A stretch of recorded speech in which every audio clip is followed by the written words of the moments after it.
Assalamualaikum warahmatullahi wabarakatuh dan selamat pagi kepada semua. Saya rasa semua mengenali diri saya. Saya Cikgu Sahariza binti Osman yang diamanahkan untuk mengajar kelas ini sains pada tahun ini. Okey, untuk permulaan ini saya tidak akan menyentuh topik-topik sains tahun 6 dahulu. Saya cuba nak buat ulang kaji topik-topik tahun 5 tahun lepas yang saya percaya sebab banyak ketinggalan sebab disebabkan kita berada di keadaan yang tidak dijangka. Jadi saya akan buat ulang kaji supaya kamu lebih faham sebab tahun 4, 5 dan 6 dia adalah ada perkaitan antara satu sama lain. Okey, jadi saya akan buat ulang kaji untuk tahun 5. Okey, sebelum memulakan kelas, saya nak pastikan semua sediakan buku tulis warna ungu yang panjang tu, yang biasa guna untuk sains tu lah. Sediakan satu. Siapa yang belum beli buku lagi, tak ada masalah. Saya percaya tahun lepas masih ada ruangan helaian kosong. Boleh guna buku tu buat sementara waktu.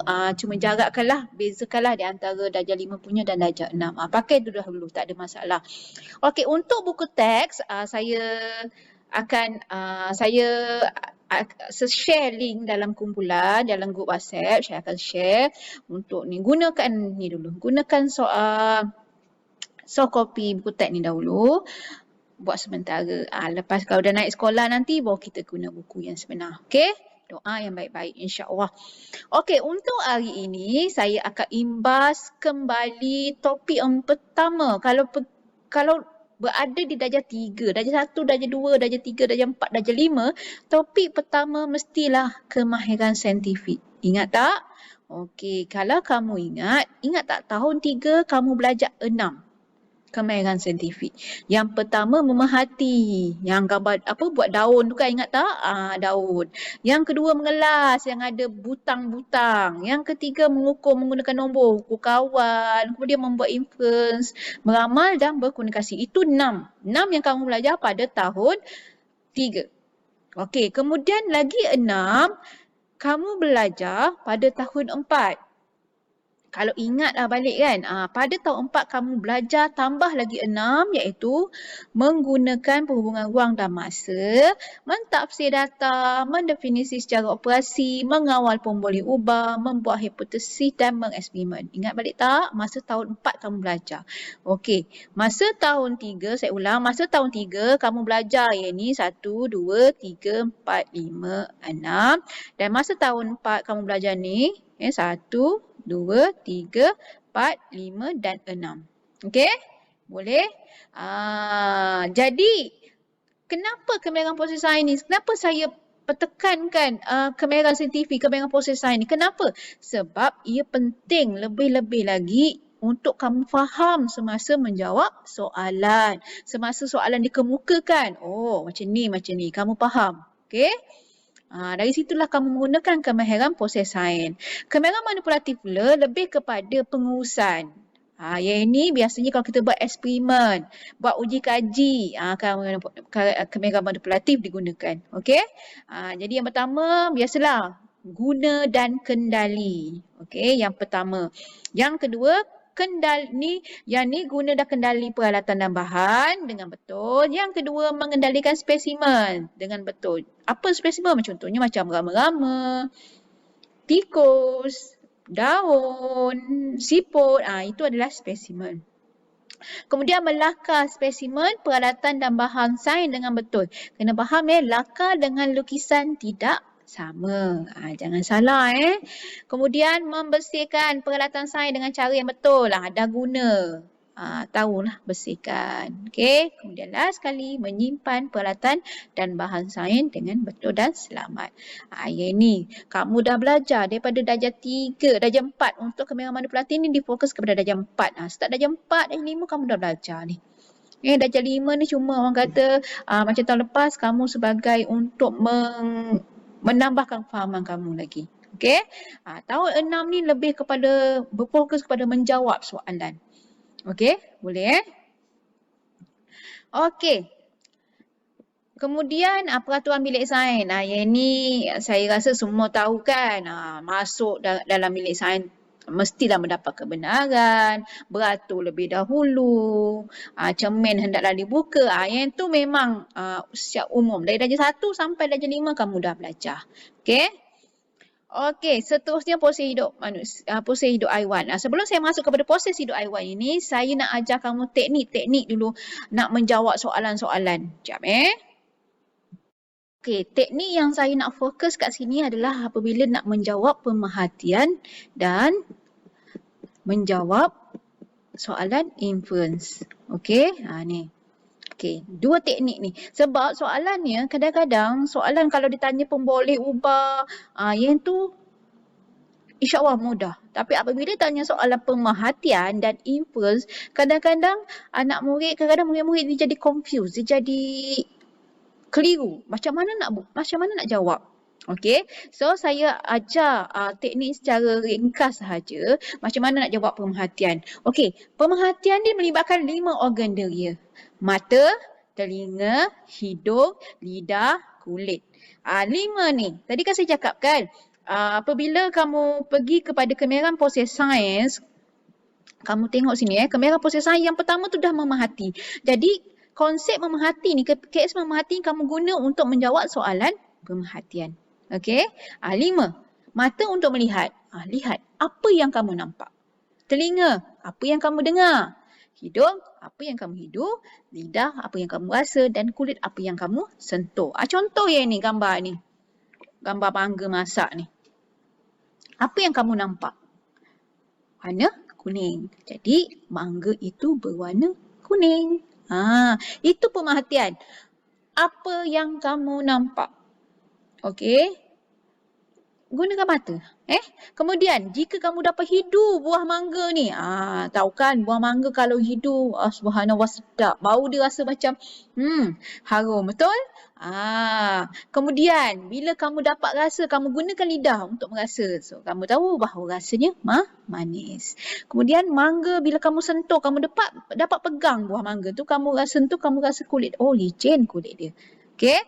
Itulah konsep pemerhatian. Memerhati, gunakan 5 organ deria kamu. Okey? Dia belajar kan masa tahun 3. Okey, contoh ni, untuk yang ni. Gambar ni pula ada 2 beza. Pasu dekat anak pokok P dengan anak pokok ada beza. Anak pokok P dia ada 6, anak pokok A dia ada 3. Tengok. Biasa kalau macam ni, biasanya kita akan tengok dari segi apa? Dari segi tinggi, kemudian tengok dari segi saiz daun, batang dan sebagainya. Okey? Cuba. So, sekarang kita boleh buat pemerhatian. Tengok balik semula. Oh, anak pokok A ni macam lagi tinggi lah. Jadi kita boleh cakap, anak pokok A lebih tinggi daripada anak pokok P. Sekejap Okey. Kemudian, selain ketinggian, apa lagi tadi saya cakap? Saiz daun. So, anak pokok, saiz daun. Lagi besar lah. So, jadi kita boleh cakap daun anak pokok A lebih besar berbanding daun anak pokok P. Apa yang kita nampak. Okey. Kemudian seterusnya batang anak pokok A lebih besar berbanding batang anak pokok P. Itulah pemerhatian yang kita nampak. Ini. Ada cara. Ada 3 cara. Cara yang pertama. Macam mana nak tulis ni? Cara yang pertama, apabila kamu buat, mesti tulis PB dahulu. Pilih PM yang satu kamu nak bandingkan. Okey, contoh yang ni kamu nampak.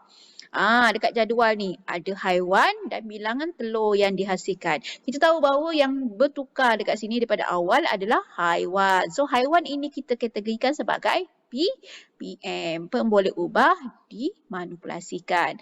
Manakala bilangan telur yang dihasilkan pula, dihasilkan adalah sebagai PB. Boleh ubah bergerak balas. Nampak kan? Ayam dia punya telur yang dihasilkan 8.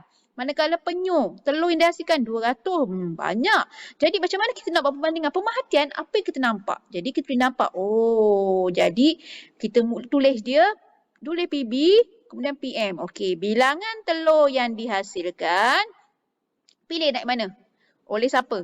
Oleh penyu lebih banyak berbanding ayam. Okey, itu cara jawab pemerhatian. Yang mudah, insya-Allah. Okey. Kemudian, atau tadi kan boleh pilih kan nak ayam atau penyu. Sekarang kalau kita buat ayam, bilangan telur yang dihasilkan oleh ayam lebih sedikit berbanding penyu. Betul tak? Ayam hasilkan 8 je tapi penyu hasilkan 200. Itu cara buat pemerhatian. Boleh? Okey. Kemudian cara kedua. Cara kedua, kamu nak menulisnya menggunakan PB dan pilih PM yang paling rendah dan dibandingkan. Okey, kita tengok yang ni. Kalau bentuk gambar raja macam ni, saya ajar. Kalau anak panah ngala ke atas ni, automatik dia adalah B. Dia tidak akan jadi PM. PM akan menghala ke sebelah kanan. Okey, ini mesti PM. Kalau gambar macam ni, gambar raja macam ni, automatik sini PB dan sini PM. Pemboleh ubah bergerak balas, pemboleh ubah dimanipulasikan. Okey, kena faham jangan buat salah. Okey, sebab ini penting. Apabila kita nak tengok corak PB pula, kita nampak gambar ni. Okey, kita tengok gambar ni. Okey, kalau gambar ni naik, macam naik tangga, kamu boleh katalah bertambah. Okey, kalau macam turun tangga, berkurang. Okey, itu akan ajar waktu jawab inference nanti. Ataupun part cara ketiga nanti. Okey. Jadi sekarang ni kita nampak sekarang ni untuk ni kita kena pilih PM yang paling tinggi atau paling rendah. Okey, tengok. Dekat sini yang paling tinggi kat sini Jubin. Okey, nampak Jubin yang paling rendah Permaidani. Jadi kita boleh pilih salah satu nak Permaidani ke nak Jubin. Kita pilih. Okey. Jadi bila nak jawab, ingat tulis PB dahulu iaitu tadi kelajuan kereta mainan adalah PB pada siapa? Permukaan apa? PM dia adalah permukaan apa? Jubin. Okey, kalau kita beli permukaan Jubin. Okey, so kelajuan kereta mainan pada permukaan Jubin paling tinggi berbanding, nampak? Paling tinggi berbanding Permaidani, permukaan pada Permaidani, kertas pasir dan simen. Itu cara pertama. Okey. Okey, cara kedua, kelajuan kereta mainan pada Permaidani paling rendah. Ni nampak rendah kan? Yang tinggi turun rendah. Jadi Permaidani paling rendah berbanding pada permukaan Jubin, kertas pasir dan simen. Okey, itu cara nak menjawab pemerhatian jika berbentuk ni. Ini cara kedua. Okey, cara ketiga. Ini untuk murid lemah, murid yang waktu tak, kalau kamu blank, kamu tak tahu nak apa. Cara ketiga ini yang paling mudah. Tengok pola. Apa yang tadi saya cakapkan? Pola. Okey, tengok pola dia. Okey, tengok dekat sini. Ni kita dah tahu bahawa ini adalah PB dan ini adalah PM. Jadi kita tengok pola dia. Tadi saya cakap kalau naik macam naik tangga itu bertambah, kalau turun ke bawah itu berkurang. Jadi PB dah tahu. So kita tengok. Okey, berkurang. So kita boleh terus buat keluasan hutan yang tinggal semakin berkurang. Okey. Senang insya-Allah. Tapi boleh juga ditulis sebagai keluasan yang tinggal pada tahun 2010 paling sedikit berbanding tahun sebelumnya. Okey? Boleh? Ni adalah contoh-contoh. Ruangan kosong tak apa, saya tak sentuh.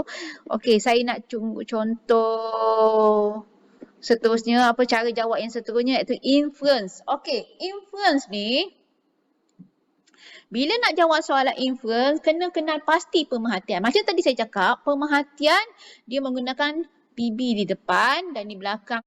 Okey, inference. Tadi macam saya cakap kenal pasti pemerhatian. Okey, kemudian cari punca sebab perkara tersebut berlaku. Kadang-kadang kita nampak, kenapa buah apple tu lagi besar? B tu lagi besar. Kenapa buah apple A kecil?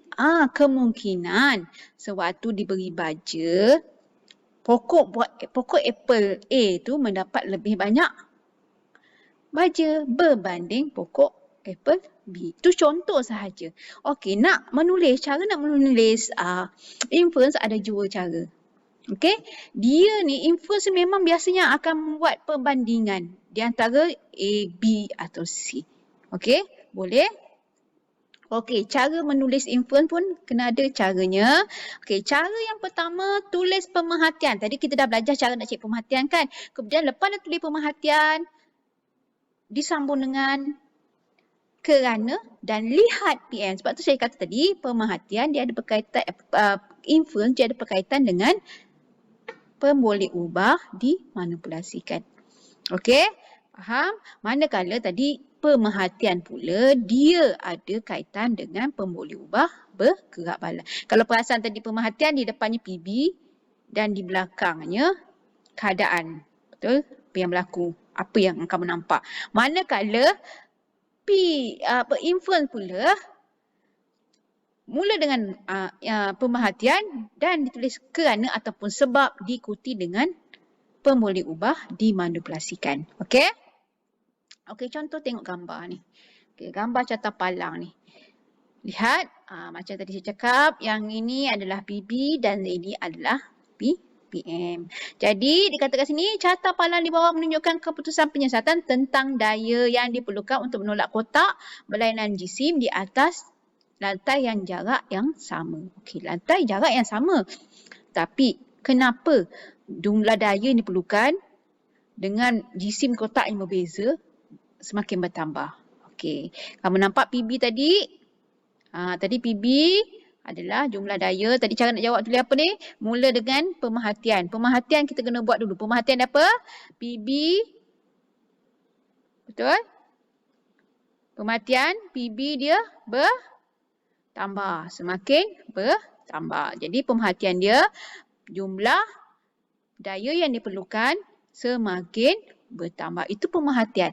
Sekarang kita nak jawab inference. Macam mana cara nak jawab inference? Okey, inference tadi dia kena mulakan dengan pemerhatian dan diikuti dengan perkataan kerana dan sebab. Apa dia? PM dia. Punca daripada PM. Apa dia? Jumlah daya yang diperlukan semakin bertambah kerana PM dia jisim kotak bertambah. Boleh? Okey, itu cara pertama. Cara kedua, tulis pemerhatian kerana fakta sebab, fakta sign. Ini banyak fakta sign, kena faham. Okay, bila yang boleh digunakan untuk fakta sign? Contoh yang bawah ini. Ini penyiasatan bayang-bayang. Kalau kamu lihat betul-betul rajah dekat bawah ni, dia kata pada pukul 12. Diperhatikan, dia buat pemerhatian, dia kata kat sini pukul 12. Pemerhatian kita boleh buat pukul 12 panjang bayang-bayang pada waktu 12 tengah hari adalah pendek berbanding waktu yang lain. Bila tiba ke inference, soalan pertama, perkataan pertama yang tanya, kenapa? Jadi kamu jawablah sebab, kerana. Okey, kita mulakan dengan PM dan pemerhatian dahulu. Panjang bayang-bayang pada waktu 12 tengah hari adalah paling pendek berbanding waktu lain kerana kedudukan matahari berada tegak di atas kepala. Okey, kena ingat fakta. Ini adalah fakta sains. Setiap pukul 12, matahari akan berada tegak di atas kepala. Tak kisahlah kayu ke, diri kamu ke yang berdiri di bawah cahaya matahari. Kalau kamu perasan, bila kamu pukul 12, kamu berdiri bawah cahaya matahari, kamu tak nampak bayang-bayang kamu. Mana bayang-bayang?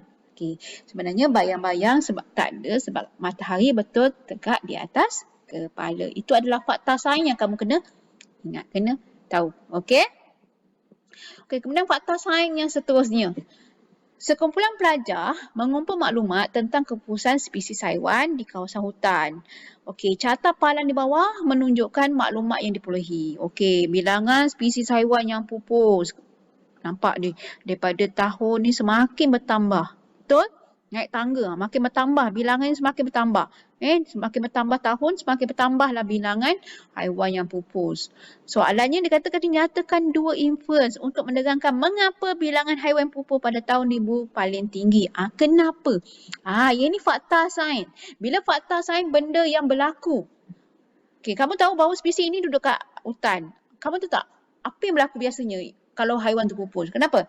Tidak dapat sumber makanan, tak ada sumber makanan, kemudian tempat habitatnya dimusnahkan, apalagi ada pemburuan haram, pemburu besar-besaran dan sebagainya. Jadi kita boleh buatlah. Kerana habitatnya dimusnahkan, kerana sumber makanan telah habis, telah tiada, kerana diburu secara besar-besaran. Kemudian yang ni tengok ni, kenapa jawapan ni salah? Kerana air sungai tercemar. Tadi kan dikata dekat hutan, bukan dekat sungai. Jadi, tidak ada berkaitan. Jadi, jawapannya salah. Kemudian dikatakan sini jawapan yang salah nombor 2 ni kerana tidak diberi makanan mencukupi. Kenapa salah? Sebab ini dekat hutan, bukan dekat zoo. Dekat zoo memang haiwan akan diberi makan. Tapi dekat hutan, haiwan-haiwan akan mencari makanannya sendiri, sama ada secara sendiri ataupun secara berkumpulan. Okey? Boleh? Okey, cara rajah yang ketiga pula. Okey, soalan ketiga. Dia kata rajah di bawah menunjukkan sebiji belon yang sedang dipam dengan udara. Okey, ni soalan UPSR 2010 Okey, kalau kamu nampak bilangan mengepam dia 5, 10, 20. Saiz belon daripada kecil bawa ke besar. Sekarang soalan dia berbeza. Okey. Nyatakan satu sebab inference tentang sifat udara. Ni tanya sifat udara pula. Okey. Kamu tahu ada sifat udara yang ini memenuhi ruang dan sebagainya. Ini jirim, ingat tak? Gas, pepejal, cecair. Tahun lepas belajar kan? Dia berkaitan dengan jirim. Sebab tak apa, saya faham. Mungkin ada yang masih ingat-ingat lupa. Tak apa, saya belum sampai lagi untuk ulang kaji topik jirim. Jangan risau, saya akan ulang kaji balik untuk kamu ingat balik apa yang kamu belajar. Okey, just kita baca, kita tengok macam mana nak menjawab. Okey, jadi kat sini kita boleh kata pemerhatian. Di depan ada pemerhatian, saiz belon semakin bertambah apabila bilangan mengepam bertambah. Kerana apa? Kerana udara memenuhi ruang. Ataupun jawapan lain yang menggunakan sifat udara pula. Saiz belon semakin bertambah kerana bilangan mengepam bertambah. Okey? Boleh? Itu adalah cara-cara nak menjawab soalan yang berbentuk inference. Dan sebelum tu soalan yang berbentuk pemerhatian. Okey, itu yang saya nak sentuh lah. Okey, saya kembali kepada kita punya pembelajaran. Sebelum ni, okey tadi saya dah terangkan. Okey, saya masuk kepada topik yang pertama. Saya tak nak buang masa Saya nak buat ulang kaji semua topik tahun 5 supaya kamu lebih faham sebelum kamu menerus ke tahun 6, kamu lebih faham. Ingat balik jika ada soalan yang bersangkut paut antara satu dan lain, kamu boleh jawab. Okey. Jadi saya pergi kepada unit 3 iaitu yang orang kata kamu yang memang agak famous lah soalan. Bila soalan UPSR ni soalan buka je soalan nombor 1. Nampak ni berkaitan dengan haiwan. Ataupun tak pun berkaitan dengan tumbuhan. Okey. Jadi saya akan fokus kat sini sampai hari ni saya akan fokus sampai topik ni. Okey. Jadi pada next kelas kita saya akan fokus kepada topik yang lain pula. Boleh? Jadi untuk ulang kaji hari ini adalah berkaitan dengan KPS, kebingungan proses sains dengan proses hidup haiwan. Tapi bukan semuanya, saya akan fokus kepada cara haiwan melindungi diri daripada musuh dahulu. Okey? Dan cuaca melampau. Okey? Jadi hari ini kita pergi kepada proses hidup haiwan, cara haiwan melindungi diri daripada musuh. Okey, musuh dia ada dua keadaan. Ciri khas dan tingkah laku khas. Kena faham ciri tu apa, tingkah laku khas tu apa. Ciri tu apa yang terdapat pada haiwan tersebut. Manakala tingkah laku khas, apa yang haiwan itu lakukan untuk melindungi diri daripada musuh. Okey, contoh ciri-ciri khas. Duri tajam, cengkerang, bersisik keras, bertanduk, berbisa. Ni ciri khas. Memang dah ada dekat haiwan tu. Manakala tingkah laku khas, apa yang tingkah laku, gerak balas yang dilakukan apabila diancam. Okey, automatik dia rasa diancam, dia akan melakukan satu tingkah laku khas tu. Yang pertama seperti menggulung dirinya, menyamar, memutuskan anggota badan, memasukkan anggota badan hidup dalam kumpulan. Ini. Okey, ini adalah tingkah laku khas dan ciri khas apabila haiwan nak melindungi diri daripada musuh. Okey, daripada ini kamu kena tahu contoh-contoh haiwan. Itu saya akan tunjuk contoh-contoh haiwan sekejap lagi. Kamu akan nampak contoh-contoh haiwan dan okey, kemudian kamu belajar pula cara haiwan melindungi diri daripada cuaca melampau. Dia ada ciri khas dan dia ada juga tingkah laku khas. Ini kena tahu berbeza dengan cuaca melampau dan musuh berbeza. Dia punya ciri khas dengan tingkah laku khas yang berbeza. Okey, untuk cuaca melampau, ciri-ciri khasnya berbulu tebal. Ini biasanya kat musim sejuk lah. Lapisan lemak yang tebal, ada musim sejuk, ada musim panas dan berbonggol. Yang inilah. Okey, kemudian tingkah laku khas. Macam saya cakap tadi, tingkah laku khas apa yang dibuat oleh haiwan tersebut apabila rasa terancam. Macam ni rasa apabila berada di suhu yang melampau, cuaca yang melampau. Okey, pertama berendam. Dia ada dua, berendam dalam air, berendam dalam lumpur. Yang kedua bermigrasi. Bermigrasi berpindah daripada satu kawasan kepada satu kawasan yang lain. Okey, itu bermigrasi. Manakala berhibernasi pula adalah tidur sepanjang tahun. Pada waktu musim tersebut. Okey. Kemudian kamu belajar pula bagaimana cara haiwan itu nak melindungi, memastikan kemandirian spesiesnya dengan membiak. Okey, ada dua keadaan. Haiwan bertelur ataupun haiwan menjaga anak. Ingat tak? Haiwan bertelur, ingat tak? Kamu belajar macam mana haiwan tu menyembunyikan telurnya. Contohnya apa? Penyu. Bertelur banyak, ingat tak? Okey, kemudian telurnya diseliputi lendir. Mengeram, menjaga telur. Ini kamu ada belajar tahun lepas. Kemudian cara nak memastikan kemandirian spesies untuk haiwan menjaga anak, menyusukan. Apa lagi? Kemudian kamu belajar bagaimana haiwan tu membawa anaknya dalam kantung, macam kanguru lah kan. Kemudian bagaimana haiwan tu, apakah haiwan-haiwan yang bergerak dalam kumpulan. Okey. Kemudian kamu belajar macam mana membawa haiwan tu dalam mulut, ikan apa? Ikan tali piar. Apa lagi haiwan yang bawa anaknya dalam mulut? Okey, kamu dah belajar pada tahun lepas. Okey. Kemudian kamu belajar bagaimana haiwan tu menjaga kemandirian spesies dengan cara memberi makan, kemudian menyerang. Okey, selepas kamu belajar ini, kamu belajar pula bagaimana nak kaitkan hubungan makanan dengan kehidupan. Dari situlah kamu belajar tentang rantai makanan. Apa dia rantai makanan?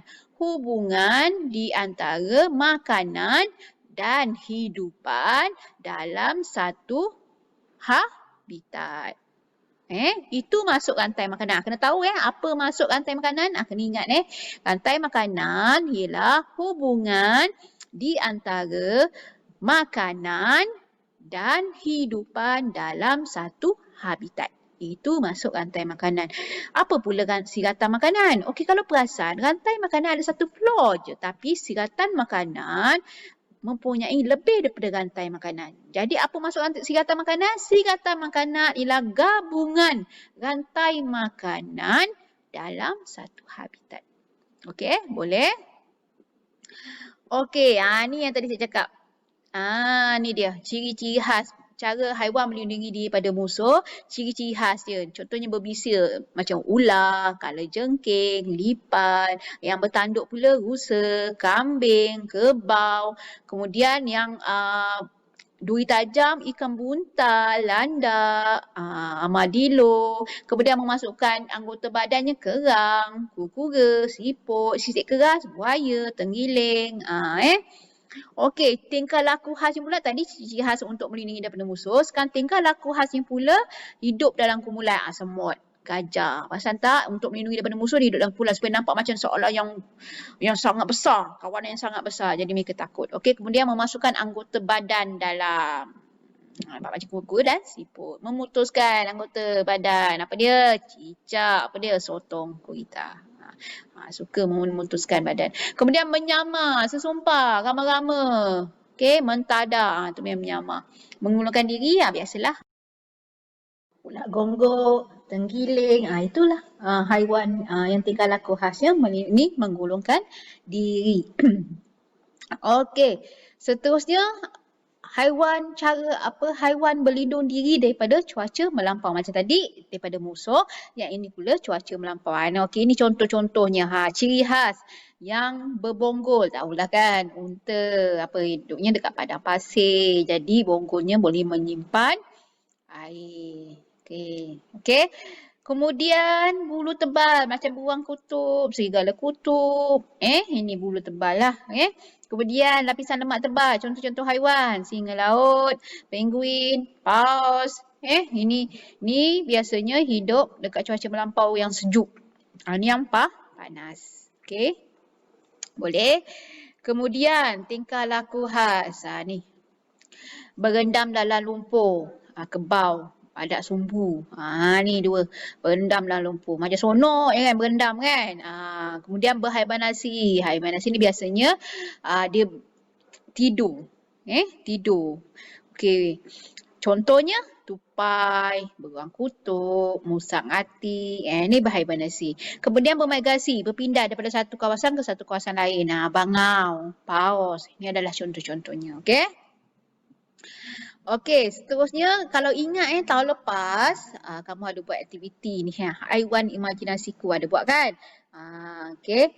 Mungkin adalah kamu cipta haiwan-haiwan ni ada bentuk gini, ada yang bentuk kucing tapi ada kepak. Ini kamu dah buat pada tahun lepas. Okey. Okey, kemandian spesies. Yang inilah tadi yang saya ada terangkan menyembunyikan telur. Yang ni saya akan sambung pada pembelajaran kita pada pada minggu depan insya-Allah. Okey. So untuk hari ini setakat ini sahaja. Kerja rumah saya akan hantar dalam bentuk PDF yang berfokuskan pada kemahiran proses sains saja hari ini. Cara jawab soalan. Saya nak sebab soalan kemahiran proses sains ni agak penting sebab kadang-kadang dia bertanya yang soalan yang hampir sama setiap soalan. Ada 8 soalan. Kata 2 ada 8 soalan. Kadang-kadang ditanya soalan 1 ditanya ada inference, ada pemerhatian. Kemudian ditanya pun boleh ubah. Okey, PM, PB, PDM. Okey. Jadi untuk tugasan untuk kerja rumah hari ini saya beri soalan yang berfokus kepada kemahiran proses sains. Untuk soalan yang kepada bagaimana haiwan melindungi diri daripada musuh, bagaimana haiwan melindungi daripada cuaca melampau. Yang itu saya akan kasih soalan pada next week bersama dengan soalan yang berfokus dengan untuk haiwan kemandian spesies ini. Okey. Jadi nanti jawab soalan tu boleh jawab dalam buku Unggu besar. Buku Unggu besar. Jika yang belum beli lagi boleh pakai yang tahun lepas punya. Saya izinkan. Cuma kalau boleh jarakkanlah ada berapa helai jarakkan untuk membezakan di antara tahun 5 tahun lepas dan tahun 6 tahun ni. Jadi kelas tu tulislah kelas 6 cempaka. Okey. Kemudian kalau ada kononnya ada buku aktiviti nanti kita boleh gunakan pada penghujung setiap topik, habis topik. So untuk yang ini, untuk permulaan ini saya akan buat ulang kaji tahun 5 sahaja dulu. Tahun 6 saya tak sentuh lagi. Sebab saya nak kalau boleh kamu ingat balik. Saya tak nak nanti kamu tak dapat nak relate-kan antara tahun 4, 5, 6 ni. Okey? Boleh? Okey, itu saja untuk hari ini.